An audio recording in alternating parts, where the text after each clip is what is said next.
আসসালামু আলাইকুম। প্রিয় দর্শক আসসালামু আলাইকুম। জীবনের গল্পে আপনাদের স্বাগতম জানাচ্ছি। দর্শক ক্যামেরার সামনে আছে একজন বোন, তার জীবনের গল্প শুনবে।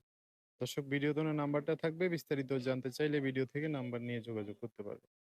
আসসালামু আলাইকুম। ওয়ালাইকুম আসসালাম। কেমন আছেন? আল্লাহ রাখছে কোনো মতন। আল্লাহ অনুমতি রাখছে। নাম কি? হুম। সুজনা। সুজনা। পরিবার আছে কে কে? পরিবারে মা আছে, ছোট একটা ভাই আছে। মাও আছে, ছোট ভাইও আছে, বাবা হুম। নাই? বাবা বিয়ে করে চলে গেছে, সম্পর্ক নাই। সম্পর্ক নাই? না। ঘরবাড়ি আছে? জমি আছে, বাড়ি নাই। বাড়ি নাই না? না। আচ্ছা। তো চলেন কিভাবে? এখানে কি করেন? ওই টেলারের কাজ করি, মানুষের বাড়িতে ২-৩০০ টাকা দেয়, ওইটা দিয়ে সংসার চালাই। টেলার্সে কাজ করেন? হ্যাঁ। ও, আপনার মা কি করে? মা বাসায় থাকে। বয়স্ক মানুষ, সেজন্য আমি কাজ করি। কিছু করতে পারে না, না? হুম।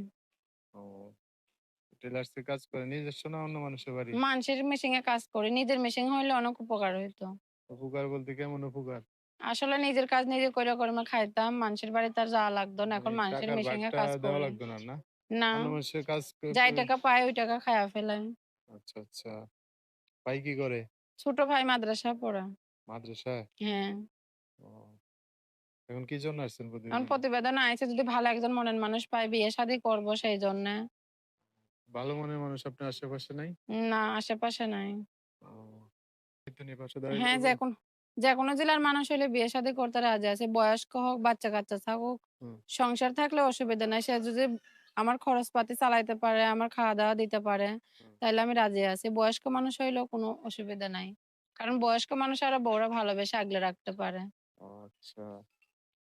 যোগাযোগ করবে কিভাবে? ফোন নাম্বার আছে, ফোন নাম্বার দিব। নাম্বার বলতে পারবেন? না, আপনি বলেন। আচ্ছা। তো দর্শক ভাইয়েরা ফোন দিলে ভালো করে কথাবার্তা বললেন, হ্যাঁ? আচ্ছা, ঠিক আছে। আর কিছু বলবেন? প্রবাসী ভাইদের কাছে বলতে চাই যে ফোন হুম, দিয়ে কোনো খারাপ কথা বলবেন না। আমি অনেক কষ্টের মানুষ, কষ্ট করে প্রতিবেদনে আইছি। হুম, কোনোদিন ইচ্ছে ছিল না যে প্রতিবেদনে আসি। এখন হুম। কষ্টের কারণে আইছি, দয়া করে কোনো খারাপ কথা বলবেন না। যে আমার দায়-দায়িত্ব নিয়ে আমার পাশে থাকবে। আমি বিয়ে শাদী করতে চাই।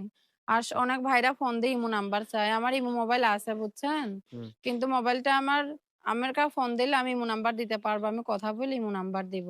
আচ্ছা, আচ্ছা। আমি মানে সিম কিনতে পারি না, টাকা বেগর। মোবাইলটা একজন আমারে দিছিল। হুম, ওই মোবাইলটাই আমি চালাই। আমি দিন আনি দিন খাই।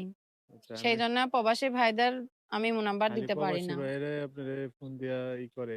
ইমো বিনোদ নাম্বার চাইলে আমারে যদি সিম-টিম কিনে দেয়, ব্যবস্থা করে দেয়, তাহলে আমি ইমো নাম্বার দিতে পারবো। ও আচ্ছা। ঠিক আছে, তো দর্শক ভাইয়েরা ফোন দিলে ভালো করে কথা বললেন। একটা আচ্ছা, মানুষ ঠিক পাশে আছে। দাঁড়াইলে বিয়ে শাদী বইসা যায় না, হ্যাঁ?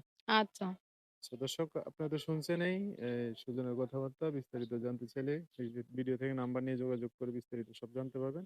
আজকের ভিডিও এ পর্যন্তই। দেখা হবে নতুন কোনো ভিডিওতে। সবাই ভালো থাকবেন। আল্লাহ হাফেজ। আসসালামু আলাইকুম।